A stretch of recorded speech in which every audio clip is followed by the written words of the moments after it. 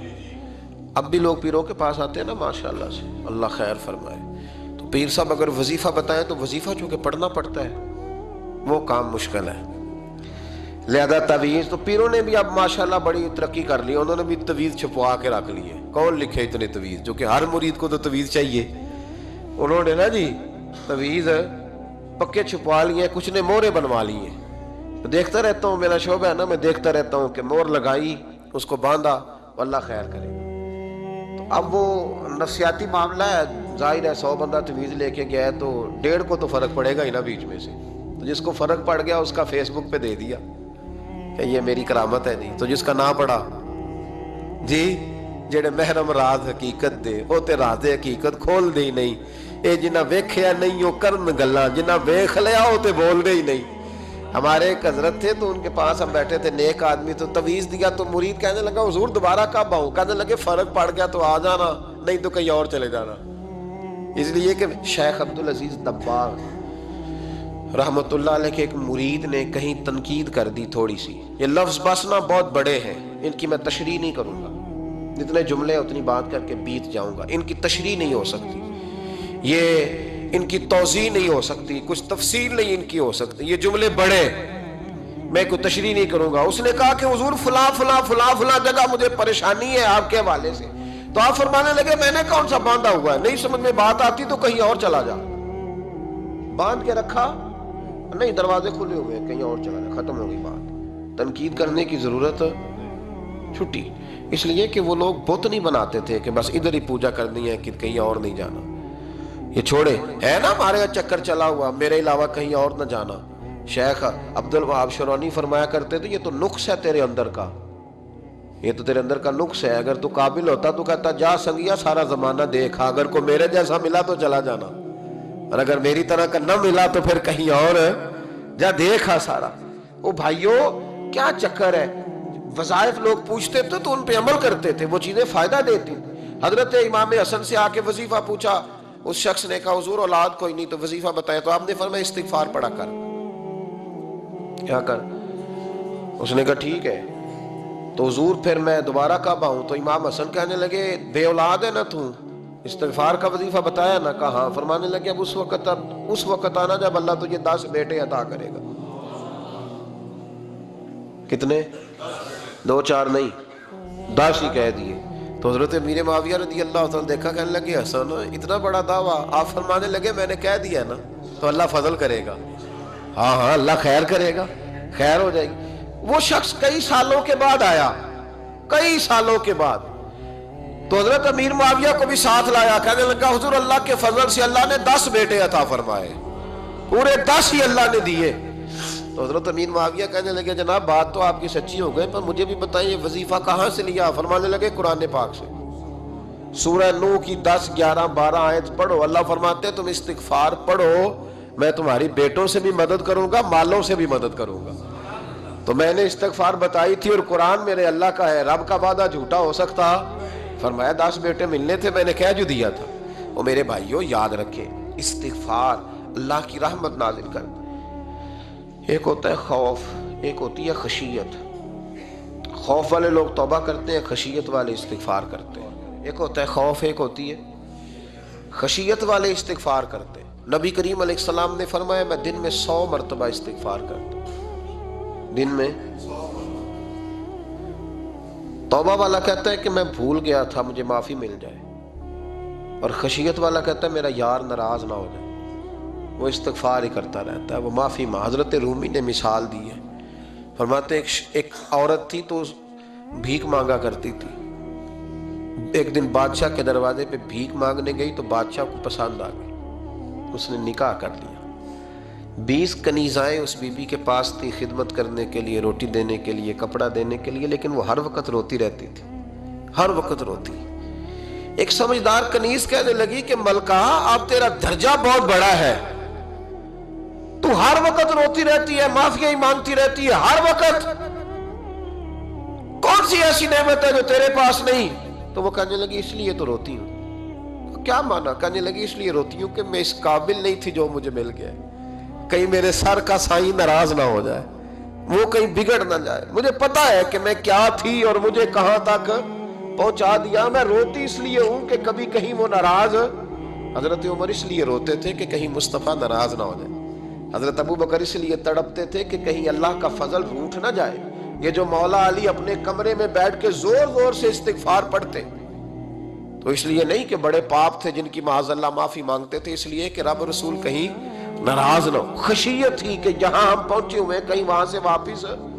استغفار بندے کی اللہ سے صلح کرا دیتا ہے، بندے کی رب سے صلح ہو جاتی ہے جب استغفار۔ دیکھیں نا، بڑی سادی سی بات ہے کہ دو بھائی ناراض ہوں تو بڑا کہتا ہے اس نے میری بے ادبی بڑی کی، تو چھوٹا اگر پاس آ جائے اور پیر پکڑ لے کہ چل یار معاف کر دے، تیرا بھائی نہیں۔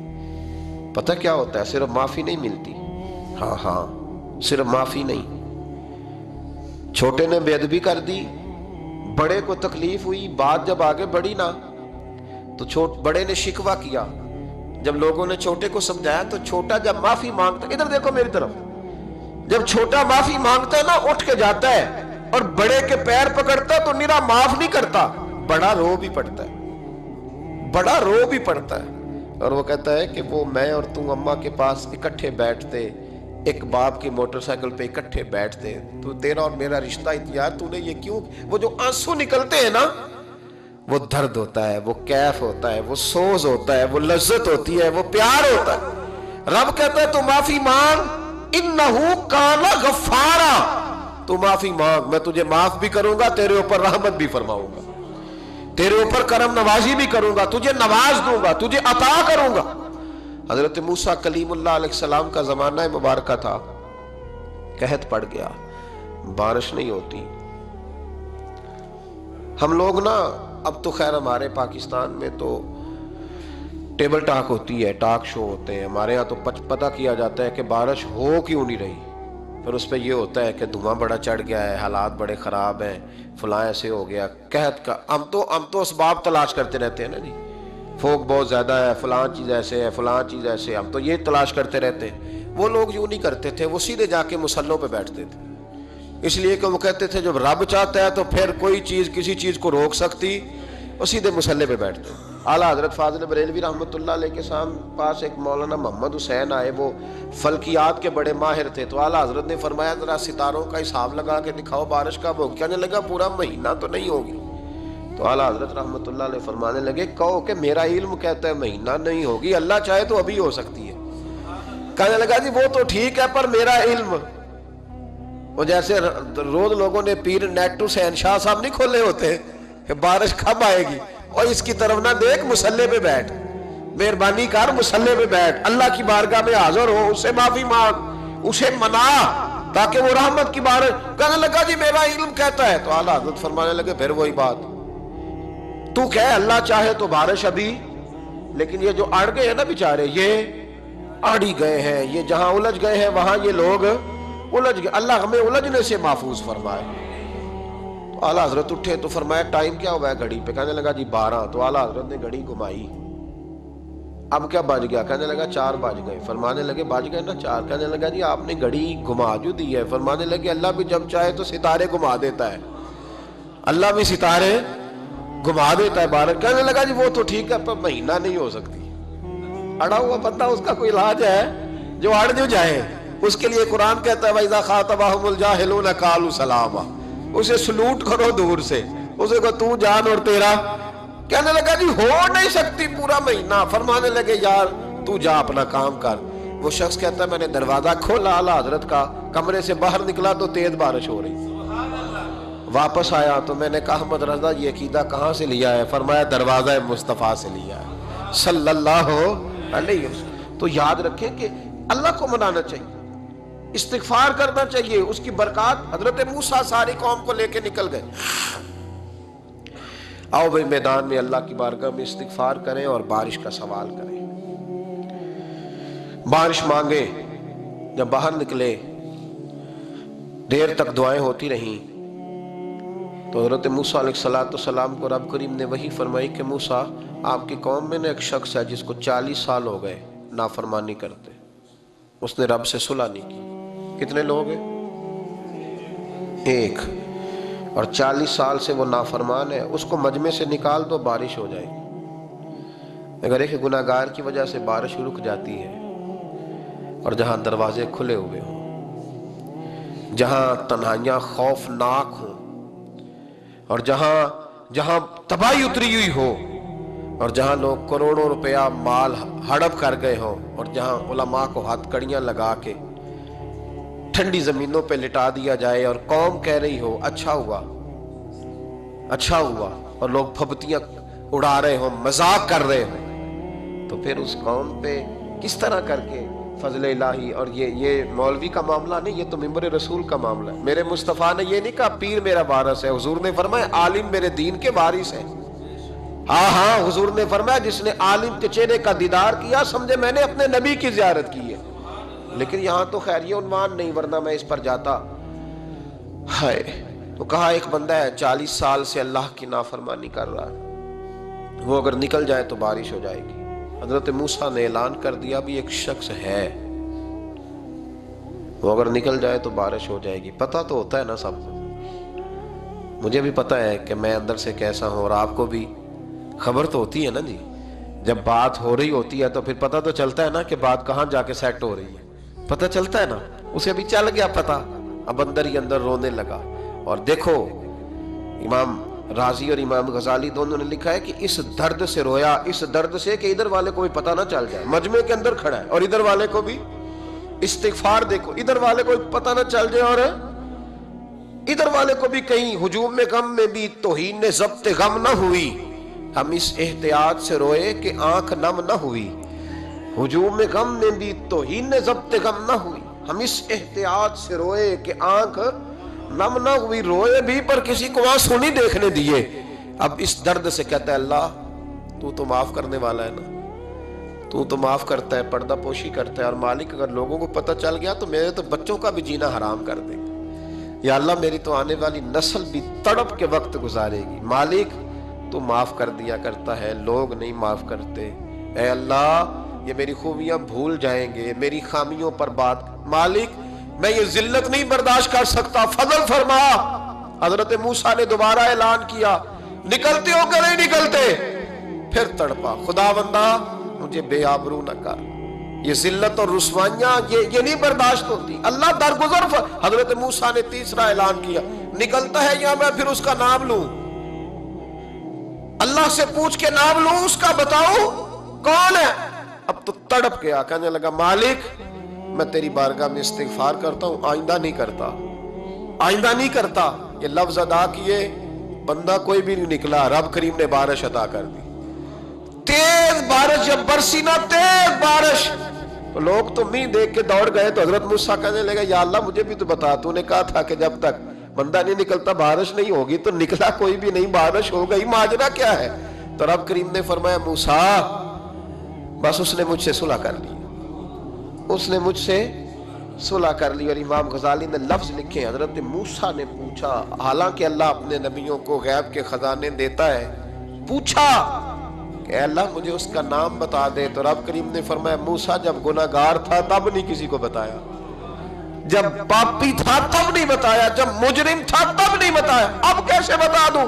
فرمایا اس کی میری صلح ہو گئی ہے، اور فرمایا جو بارش نہیں نہ ہو رہی تھی وہ بھی اس کی وجہ سے نہیں ہو رہی تھی، اب جو ہوئی ہے نا تو یہ بھی اسی کی وجہ سے ہوئی ہے، یہ بارش اب جو ہوئی ہے تو یہ بھی یہ اس گناہگار کے سبب سے۔ اپنی راتیں اللہ کے ساتھ گزاریں، مصلی پہ بیٹھے۔ میرے صاحب رحمۃ اللہ علیہ سے جب کوئی کہتا نا کہ بڑا پریشان ہوں تو کچھ بتائیں، تو فرماتے آج رات مصلی پہ بیٹھ کے اپنے رب سے بات کرنا، میں بھی بات کروں۔ بندوں کو دکھ بتانے سے عزت میں کمی آتی ہے، اور اگر اللہ کو بندہ اپنے دکھ بتائے تو اللہ عزتیں بڑھا دیتا ہے۔ ترمذی شریف کی حدیث ہے، نبی پاک علیہ السلام نے فرمایا اگر تو دنیا داروں کو دکھ بتائے گا تو اللہ تجھے غنی نہیں کرے گا، اور اگر تو اپنے رب کو بتائے گا تو اللہ بڑی جلدی تجھے دنیا سے بے نیاز کر دے گا۔ تجھے لوگوں کی ضرورت نہیں رہے گی. استغفار کریں، کثرت سے کریں، ذوق سے کریں، مصلی آباد رکھیں. ہر شے دیکھو نا، جس طرح کھانے کی میز آباد رہتی ہے، بستر آباد رہتا ہے، ہمارے دیگر معاملات، اگر مصلی نہ آباد رہے تو روح بے چین رہتی ہے، طبیعت بے قرار رہتی ہے. انسان، میں نے دیکھا ہے بڑے بڑے سمجھدار لوگ پاگلوں جیسی زندگی گزار رہے ہیں، بولتے جا رہے ہیں، بولتے جا رہے ہیں، بولتے جا رہے ہیں، ایسے کسی کو کوئی خبر کہ 6 فون اٹھائے ہوئے ہیں، ایسے جیسے ڈسٹرب ہو گئے مینٹلی طور پر. وجہ کیا ہے کہ ان سے جان نہیں چھڑاتے. کبھی سارے موبائل بند کر کے نا، سارے بچے ہر چیز سائیڈ پہ کر کے مصلی پہ بھی آنا چاہیے. اور مالک تو بڑا ہی قریب ہے، اللہ تو بڑا ہی کنز المال کی حدیث سنا کے بعد سمیٹتا ہوں. نبی پاک صلی اللہ تعالی وسلم فرماتے ہیں ایک شخص تھا بنی اسرائیل میں، بڑا مالدار تھا، تو پھر اس پہ غربت آ گئی. جب غربت آئی تو رو پڑا، کہنے لگا اے اللہ میں غریب ہو گیا ہوں، میری مدد فرما، میں نے بڑی نافرمانی کی ہے تیری. مالدار جب تھا تو بڑی موج کر، یا اللہ میں نے بڑی اب نہیں کروں گا، مجھے اس غربت سے نکال. تو اللہ نے فرشتوں سے کہا کہ دے دو جو مانگتا ہے. تو فرشتے کہنے لگے یا اللہ یہ توبہ کر کے نہیں آیا، ڈر کے نہیں آیا، یہ تو الجھ گیا ہے تب آیا ہے. یہ تجھ سے ڈر کے ہوتا ہے نا ایسے کہ لوگ اللہ سے نہیں ڈرتے جتنا غربتوں سے معاذ اللہ ڈرتے. یا اللہ یہ تو وہ الجھ گیا تب آیا. تو اللہ نے فرمایا پتہ مجھے بھی ہے، لیکن آ تو گیا ہے نا، چلو دے دو. تو کہا یا اللہ اگر دے دیا تو دوبارہ نہیں آئے گا. فرمایا اس کا بھی مجھے پتہ ہے، تم دے دو. اسے دے دیا. جب دولت مل گئی نا تو کہنے لگا اوہو وہ تو میں نے اس طریقہ سے استعمال کیا اس لیے کامیاب ہو گیا.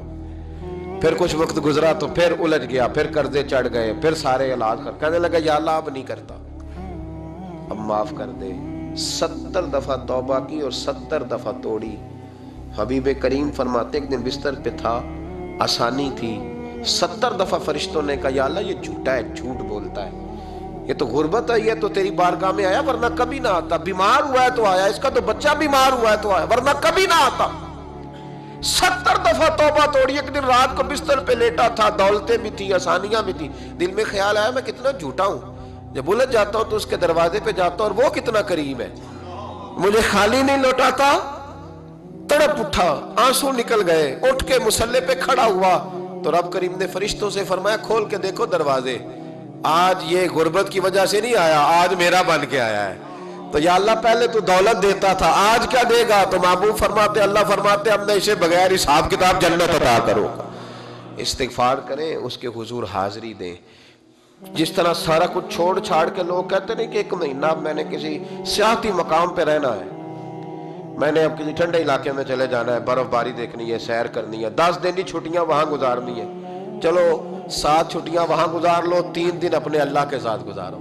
روزے رکھو، دن کو رات کو قرآن شریف پڑھو، تلاوت، کچھ وقت دو اللہ کے ساتھ حضور پر درود و سلام بھیجنے کے لیے، نبی پاک کی نعت کے لیے، اذکار کے لیے، بزرگوں کے لیے. پھر دیکھنا اللہ روح کو کتنا سکون دیتا ہے. آخر دعوانا ان الحمدللہ رب العالمین والعاقبۃ للمتقین والصلاة والسلام علی اشرف الانبیاء والمرسلین. اما بعد، اعوذ باللہ من الشیطان الرجیم، بسم اللہ الرحمن الرحیم. فسبح بحمد ربک واستغفر انہ کان توابا. صدق اللہ العظیم وصدق رسولہ النبی الکریم. ان اللہ وملائکتہ یصلون علی النبی یا ایہا الذین آمنوا صلوا علیہ وسلموا تسلیما. الصلاۃ والسلام علیک یا سید یا رسول اللہ وعلی آلک واصحابک یا سیدی یا حبیب اللہ. اللہم صلی علی سیدنا و مولانا محمد معدن الجود والکرم وعلی آلہ واصحابہ وبارک وسلم. تمام تعریفیں اللہ تعالیٰ جل مجدہ الکریم کے لیے، اور ہر قسم کے درود و سلام نبی رحمت سید عالم صلی اللہ علیہ وسلم کی ذات والا صفات کے لیے. حمد و صلات کے بعد انسان کا سب سے زیادہ تعلق اس کے رب کریم کے ساتھ ہوتا ہے. اللہ تبارک و تعالیٰ کی طرف سے اسے نعمتیں ملتی ہیں، رب کریم کی طرف سے اس پر عطائیں ہوتی ہیں. اللہ کی طرف سے وہ آیا ہے اور واپس اللہ ہی کی طرف لوٹ جائے گا.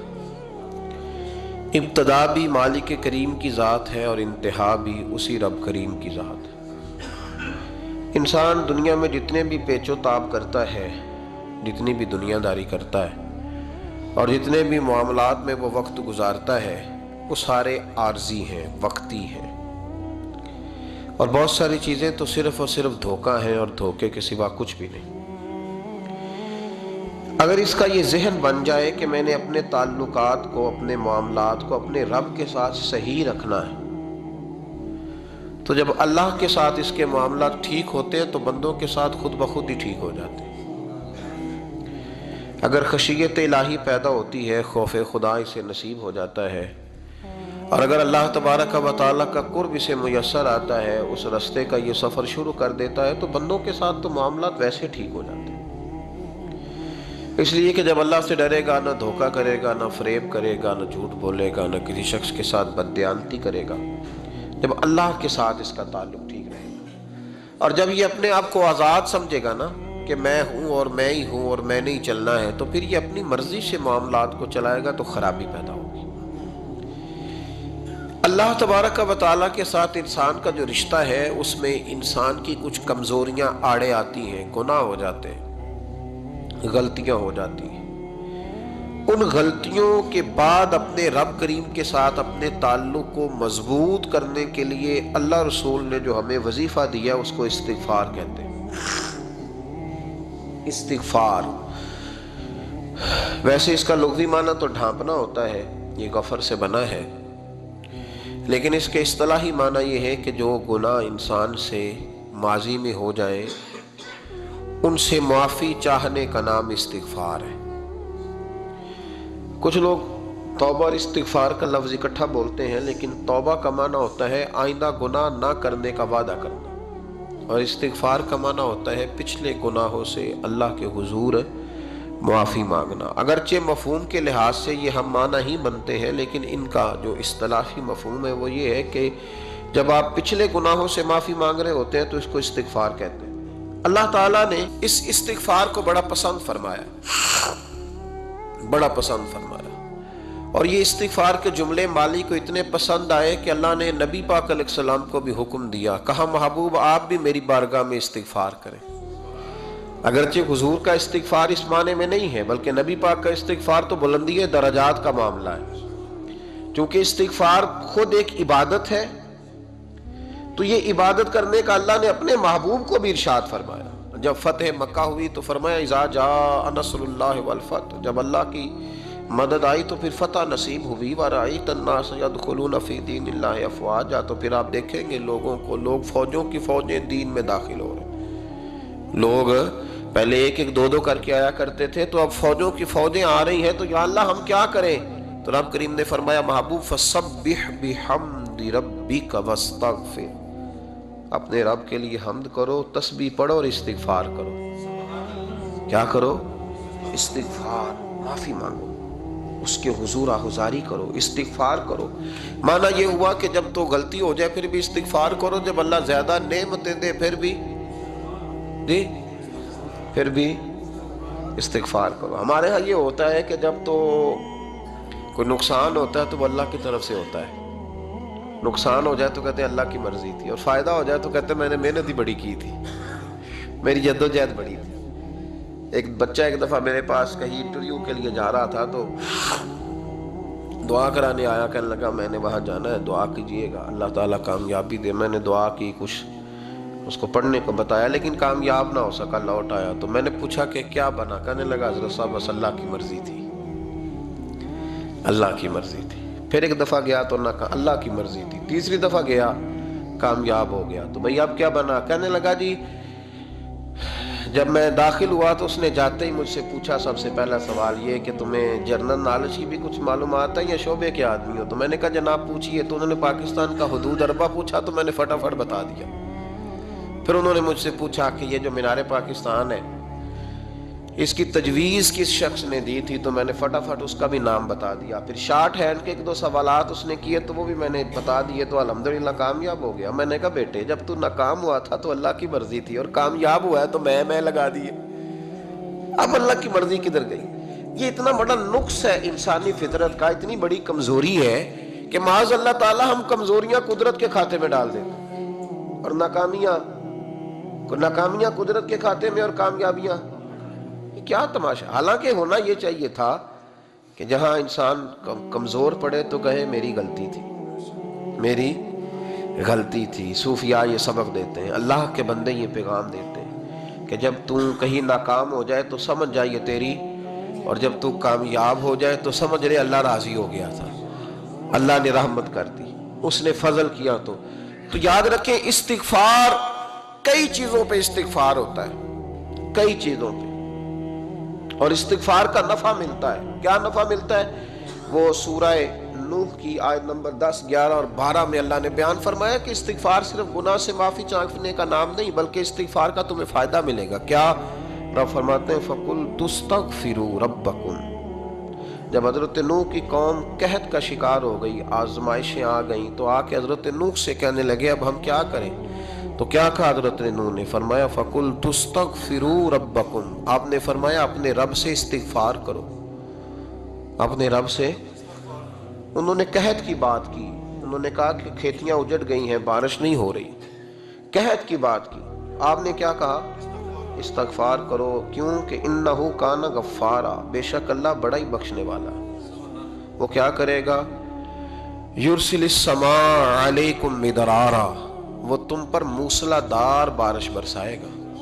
جب تم استغفار کرو گے تو اللہ موسلا دار بارش برسائے گا، وَيُمْدِدْكُمْ، اور وہ تمہاری مدد کرے گا۔ استغفار کرنے والے کی اللہ کیسے مدد کرے گا؟ بِأَمْوَالٍ وَبَنِينَ، تمہیں مال بھی عطا کرے گا اور بیٹے بھی عطا کرے گا، بارش بھی دے گا استغفار کرنے والے کو، اور مال اور اولاد سے اس کی مدد بھی کرے گا۔ وَيَجْعَلْ لَكُمْ جَنَّةٍ وَيَجْعَلْ لَكُمْ أَنْهَارًا، اللہ تمہیں جنت بھی عطا کرے گا اور تمہیں نہریں بھی عطا فرمائے گا، تمہارے لیے جنت بھی بنائے گا، انہار بھی بنائے گا۔ توبہ کا، استغفار کا تمہیں یہ فائدہ ملے گا۔ ایک استغفار ہمارے بزرگوں نے وہ